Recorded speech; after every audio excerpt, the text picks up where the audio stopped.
장 17절 말씀으로 모든 것이 주님의 손에 있습니다. 이렇게 한번 옆 사람과 인사하겠습니다.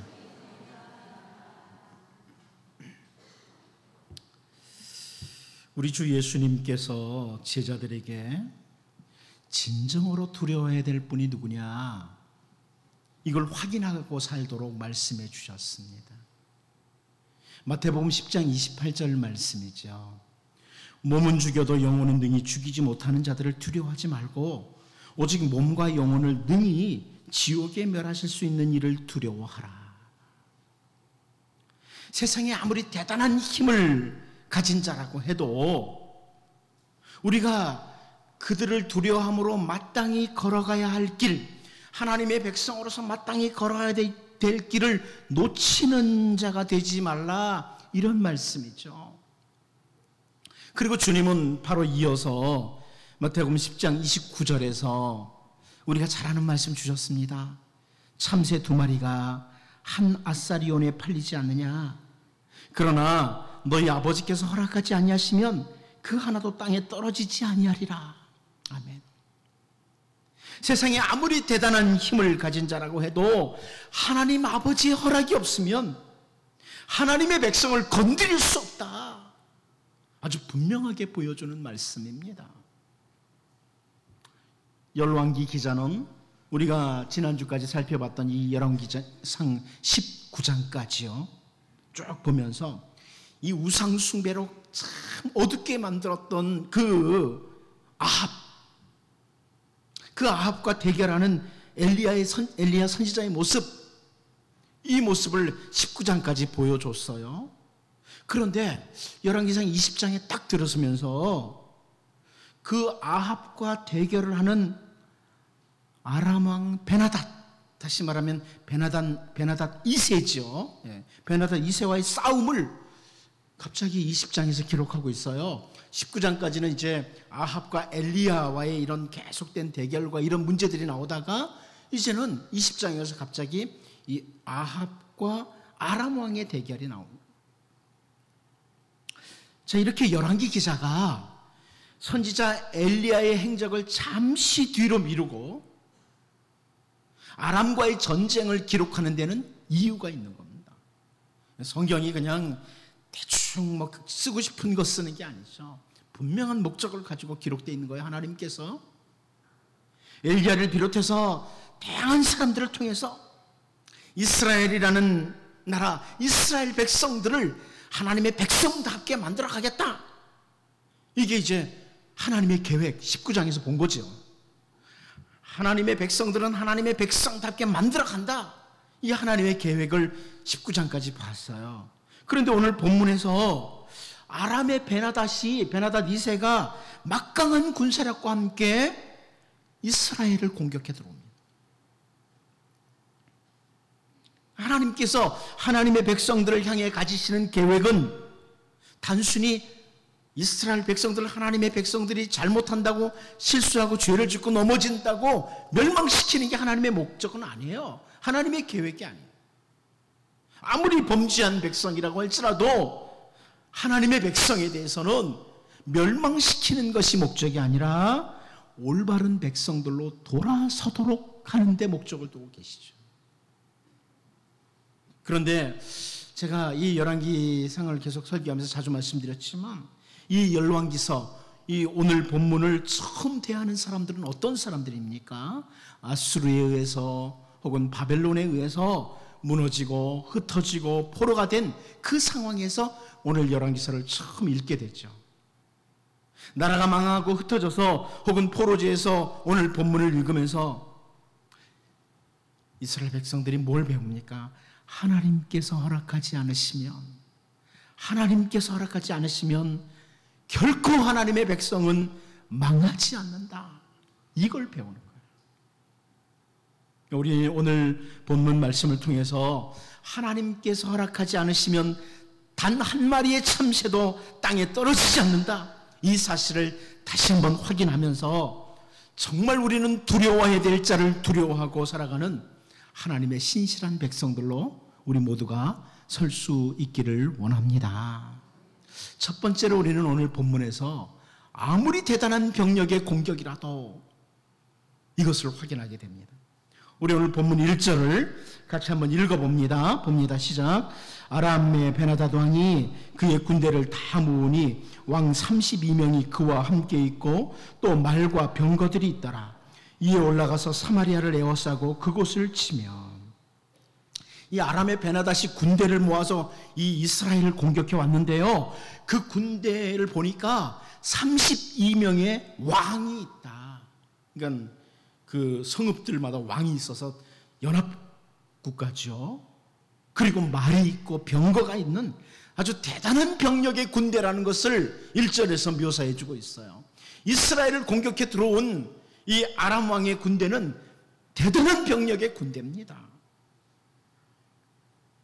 그런데 그 대단한 병력 앞에 아합 왕은 대적할 만한 엄두도 못 내요. 2절 3절 말씀을 보면요, 사자들을 성 안에 있는 이스라엘의 아합 왕에게 보내 이르기를 베나다시 그에게 이르되 내 은금은 내 것이요 내 아내들과 내 자녀들의 아름다운 자도 내 것이니라 하며, 아람 왕이 사신을 보냈어요. 그러면서 하는 말이, 야, 너희 나라에 있는 그 은과 금 다 내 거야. 네 집에 있는 아내, 자녀들 다 내 거야. 이렇게 말을 했습니다. 한마디로 항복하라는 거예요. 앞으로 조공도 바치고 좋은 것들은 다 뺏어가겠다. 아람 왕이 이렇게 사신을 보내서 협박을 했어요. 그런데 그 아람 왕의 요청에 대해서 아합이 어떻게 대답을 합니까? 오늘 본문 4절 말씀을 보면요, 이스라엘의 왕이 대답하여 말하기를 내 주 왕이여 왕의 말씀같이 나와 내 것은 다 왕의 것이니이다 하였더니, 아합이 대단한 병력의 그 아람 군대를 보고, 예, 다 당신 거예요. 가져가세요. 이렇게 말하는 거죠. 다 바치겠다는 거죠. 말하는 대로 조공을 다 바치겠다는 거예요. 대단한 병력 앞에 기가 죽어서 두려움으로 가득 차고 꼼짝 못하는 아합의 모습이에요. 우리가 그동안 열왕기상 19장까지 뭘 봤나요? 아합은 정말 두려워해야 될 분, 하나님을 놓치고 사는, 진짜 두려워해야 될 분을 놓치고 하나님을 놓치고 사는 모습이 아합에게서 보였어요. 그런데 진짜 두려워해야 될 분은 두려워하지 않고 대단한 병력을 가지고 있다고 아람 왕 베나다드 앞에서 쩔쩔매고 있어요. 그런데 우리가 이미 이 열왕기상 20장을 다 알잖아요.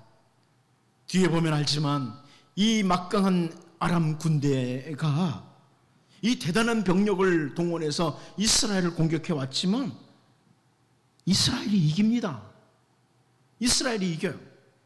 이제 다음에 이제 그 어떻게 이겨나가는지 이 부분을 좀 더 살펴보겠지만, 아무튼 이런 병력, 대단한 병력도 이기게 되는 거예요. 여러분, 이 열왕기서를 처음 읽는 이스라엘 백성들 가운데 아수르에게 혹은 바벨론에게 공격을 받고 흩어지거나 포로지에 있으면서 이 본문을 읽으면서 무슨 생각을 할까요? 이런 생각을 가진 사람들이 있을까요? 우리 조국 이스라엘이 아수르에게 멸망한 것, 혹은 바벨론에게 망한 것은 아수르의 군대가 워낙 막강했기 때문이다. 바벨론의 군대가 대단한 병력을 갖추고 있었기 때문에 우리가 꼼짝없이 지고 말았다. 이런 생각을 가진 사람들이 있지요. 포로지에서나 이런 데서. 그런데 오늘 본문에서 열왕기 기자를 통해서 하나님이 보여주시는 게 뭐예요? 너희가 오늘 이 상황에 있는 것, 아수르나 바벨론이 강해서가 아니라 하나님께서 너희를 그들의 손에 붙였다, 허락하셨다는 거예요. 이걸 보게 되는 거죠. 이걸 배우도록 하는 거예요. 그리고 하나님께서 아수르나 바벨론에게 그 힘을 사용할 수 있도록 허락하신 데는 분명한 이유가 있다. 이것을 그 백성들로 하여금 깨닫도록 이 말씀이 기록되고 있는 거예요. 여러분, 하나님의 허락이 없이는 아무리 대단한 힘을 가진 자들도 주님의 사랑하는 백성들을 건드릴 수가 없다는 것을 믿고 살 수 있기를 원합니다. 하나님의 허락이 없으면 못 건드려요. 창세기 31장 29절을 보면요, 너를 해할 만한 능력이 내 손에 있으나 너희 아버지의 하나님이 어젯밤에 내게 말씀하시기를 너는 삼가 야곱에게 선악간에 말하지 말라 하셨느니라. 무슨 내용인지 아시죠? 야곱의 외삼촌 라반이 하는 말이에요. 라반이 칼을 차고 힘으로 야곱을 제압하려고 추격해 왔어요. 그런데 하나님께서 밤에 꿈속에서라도 건드리지 마라, 야곱을 건드리지 마라. 하나님이 허락하지 않으니까 야곱의 털끝 하나 건드리지 못하는 거예요. 우리는 성경 곳곳에서 이런 일들을 참 많이 확인할 수 있어요. 사도행전 12장 6절 말씀을 보면 헤롯이 잡아내려고 하는 그 전날 밤에 베드로가 두 군인 틈에서 두 쇠설에 매어 누워 자는데 파수꾼들이 문 밖에서 옥을 지키더니 어떤 상태인지 보죠. 이제 날이 밝으면 베드로는 헤롯 왕의 생각대로 죽임을 당할 거예요. 그런데 두 군인 틈에서 쇠사슬 양쪽에 차고 밖에는 파수꾼들이 지키고 이런 상태로 있었는데, 우리는 잘 압니다. 하나님께서 베드로의 그때의 죽음을 허락하지 않으시니까 헤롯이 죽이지 못하고 천사를 보내서라도 베드로를 구출해 내십니다. 우리를 위해서 십자가에서 대속의 죽음을 죽으신 예수님을 보면서 당시 그 대제사장과 장로들, 아주 그 힘을 가진 사람들이 우리의 막강한 힘으로 저 예수를 십자가에 못 박는다 이렇게 생각을 했어요. 자기들의 힘으로 예수를 십자가에 못 박는다고 그렇게 생각을 했어요. 빌라도도 마찬가지죠. 요한복음 19장 10절 말씀을 보면 빌라도가 이르되 내게 말하지 않냐느냐? 그리고 뭐라 그럽니까? 내가, 예수님께 하는 말입니다. 빌라도가 내가 너를 놓을 권한도 있고 십자가에 못 박을 권한도 있는 줄 알지 못하느냐? 빌라도가 그렇게 말해요. 내가 얼마나 힘 있는 줄 알아? 자기가 대단한 힘을 가지고 있다고 말을 해요. 그런데 우리 주 예수님께서 요한복음 19장 11절에서 이렇게 말씀을 하십니다. 빌라도의 그 말에 대해서 예수께서 대답하시되 위에서 주지 아니하셨더라면 나를 해할 권한이 없었으리니 그러므로 나를 네게 넘겨준 자의 죄는 더 크다 하시니라. 하나님이 허락하지 않으면, 하나님 아버지께서 바로 오늘 우리들의 죄를 사하시기 위해서 예수님을 십자가에 못 박도록 위에서 주셨다, 허락하셨다, 이런 말씀입니다.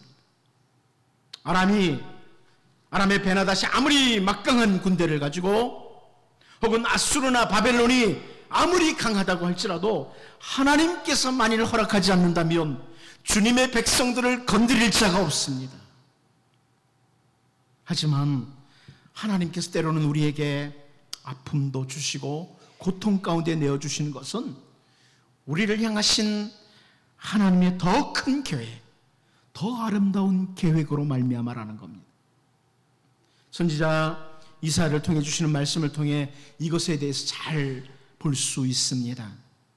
이사야 55장 5절 말씀을 보면 보라, 네가 알지 못하는 나라를 네가 부를 것이며 너를 알지 못하는 나라가 네게로 달려올 것은 여호와 네 하나님 곧 이스라엘의 거룩하신 이로 말미암음이니라. 이는 그가 너를 영화롭게 하였느니라. 이스라엘 백성들이 계속 우상 숭배와 멸망의 길로 갈 때에 그들이 알지 못하는 백성을 불러서 징계하시겠다는 거죠. 그러나 그렇게 하시는 것, 그렇게 징계하시는 것이 주님의 백성을 멸망시키려는 계획을 가지고 하시는 게 아니에요. 그래서 이사야 55장 9절에서 이는 하늘이 땅보다 높음같이 내 길은 너희의 길보다 높으며 내 생각은 너희의 생각보다 높음이니라. 하나님이 그렇게 말씀하시는 거죠. 하나님의 허락에는 이유, 목적이 있다는 거예요. 하나님이 뭔가를 허락하실 땐 이유, 목적이 있다.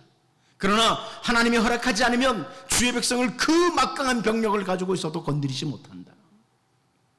여러분, 아람이라는 나라가 정말 대단한 병력을 갖추고 이스라엘을 공격해 왔지만 하나님의 허락이 없으므로 북이스라엘을 이기지 못하는 것을 보면서 우리에게 주어진 모든 상황들 가운데 정말 두려워해야 될 분이 누구인지를 늘 확인하고 올바른 하나님의 백성으로 우리 모두가 살아갈 수 있기를 원합니다. 두 번째로 협정에는 실패했어도 라는 것을 보게 됩니다. 사실 오늘 본문을 가만히 쭉 자세히 읽어가다 보면 이스라엘 왕과 베나다시, 아람 왕 베나다시 협정을 하는 모습이 보여요. 말로써. 5절, 6절 한번 같이 읽어보도록 하겠습니다. 시작. 사신들이 다시 와서 이르되 베나다시 이르노라 내가 이미 네게 사람을 보내어 말하기를 너는 내 은금과 아내들과 자녀들을 내게 넘기라 하였거니와 내일 이맘때에 내가 내 신하들을 네게 보내리니 그들이 내 집과 내 신하들의 집을 수색하여 내 눈이 기뻐하는 것을 그들의 손으로 잡아 가져가리라 한지라. 그러니까 아람의 베나다시 곧바로 아합이 항복하는 모습을 들었잖아요. 앞부분의 4절에서 예, 저희 것은 다 당신 겁니다. 이렇게 항복하는 말을 듣고 아람 베나다시 욕심이 더 생긴 거예요. 아예 내일 우리 군사들이 너에게 들어가서 갖고 싶은 거 다 갖게 만들어라. 이 표현은 죽일 자는 죽이라는 거거든요. 마음대로 하게 해라. 이렇게 두 번째 요구를 하는 거예요. 첫 번째 요구에 의해서 두 번째 요구를 아람의 베나다시 하는 거죠. 그런데 이스라엘의 장로들과 백성들이 오늘 본문 9절 말씀을 보면 이렇게 말해요.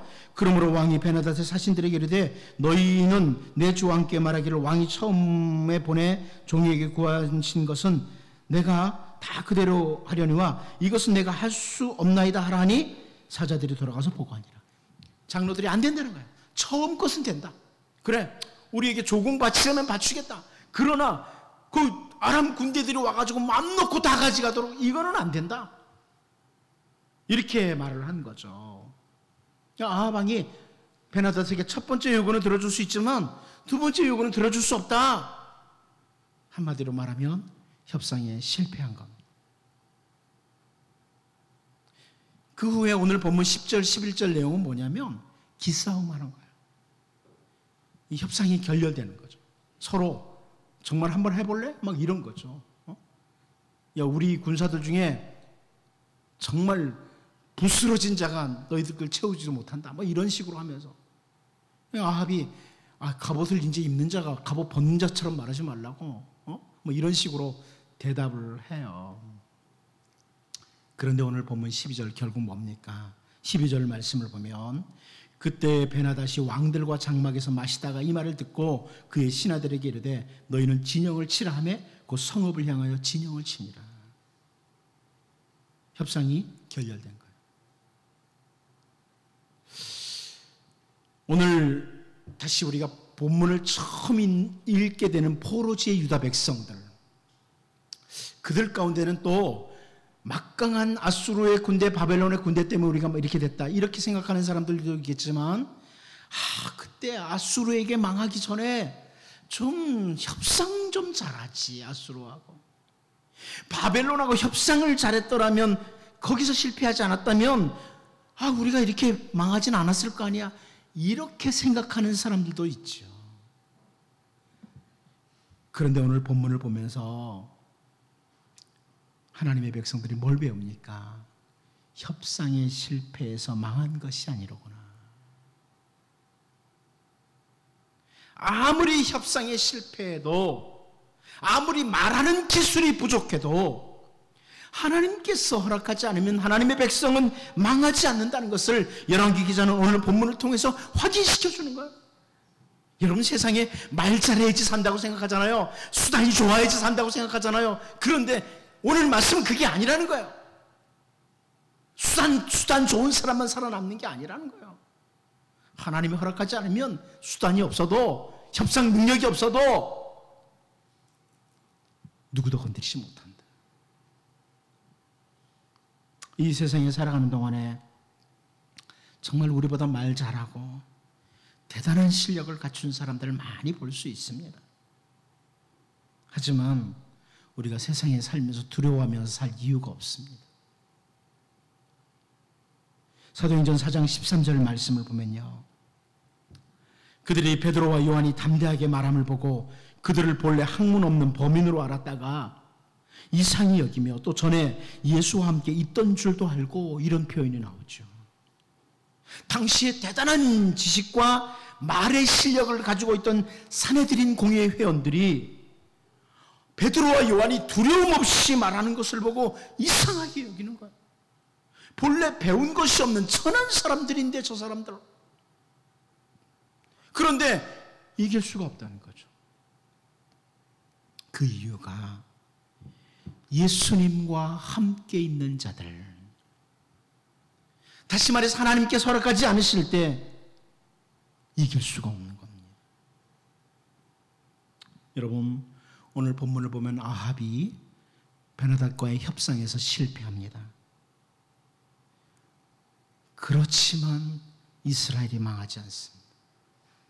협상에 실패해서도 우리가 언제나 주님과 동행함으로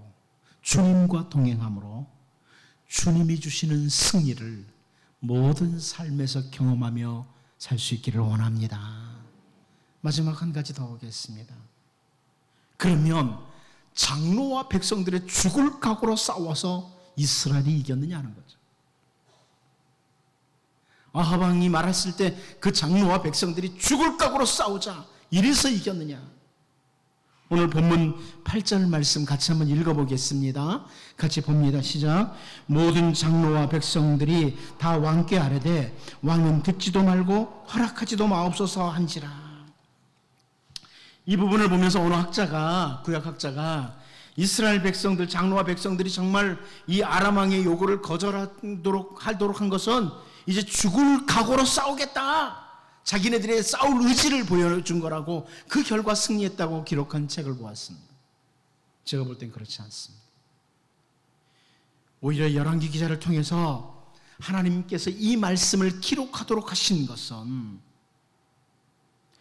모든 장로와 모든 백성들이 죽을 각오를 가지고 싸웠기에, 다시 말해서 일사각오의 정신을 가지고 아람과 싸웠기에 아람과의 전쟁에서 승리한 것이 아닙니다. 본문을 자세히 읽어보면 그런 의미가 아니에요. 북이스라엘이 아수르에게 멸망하기 직전에 백성들이 일사각오의 정신으로 싸우지 않았기 때문에 망한 것이 아닙니다. 남쪽 유다도 역시 죽을 각오로 하고 바벨론과 맞서 싸우지 않았기 때문에 바벨론에게 패배한 게 아니에요.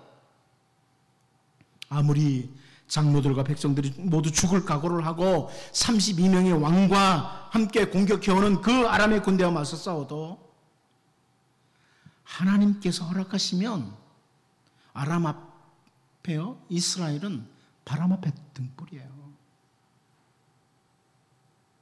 이 말씀이 하나님께서 다 알아서 하실 거니까 우리는 아무것도 안 해도 된다, 이것을 강조하는 말씀이 아닙니다. 앞으로 이제 계속 보겠지만 뒤에 이스라엘 백성들이 이 싸움에서 해야 할 일들이 있어요. 이 싸움에서 이스라엘 백성이 해야 할 일들이 있어요. 그런데 우리가 놓치지 말아야 될 건 뭐냐면, 우리가 아무리 대단한 각오를 하고 있다고 우리의 모든 삶에서, 우리의 모든 싸움에서 승리하느냐, 그건 아니라는 거예요. 오늘 본문에서 열왕기 기자를 통해서 포로지에 있는 이스라엘 백성들에게, 그리고 오늘 우리들에게 보여주시고자 하는 것은, 계속 강조되지만 하나님의 허락이 없으면 주님의 백성은 땅에 떨어지지 않는다.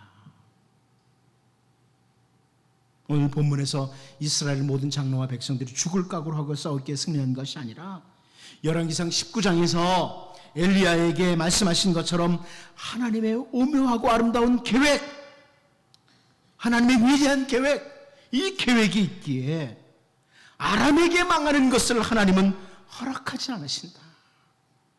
이것을 보면서 여러분, 우리를 향하신 하나님의 위대하고 아름다운 계획을 늘 바라보면서 그 하나님의 그 위대하신 계획에 우리의 초점을 맞추고 주의 백성답게 살아가는 이런 은혜가 우리 모두에게 있기를 원합니다. 기도하겠습니다. 하나님 아버지, 대단한 병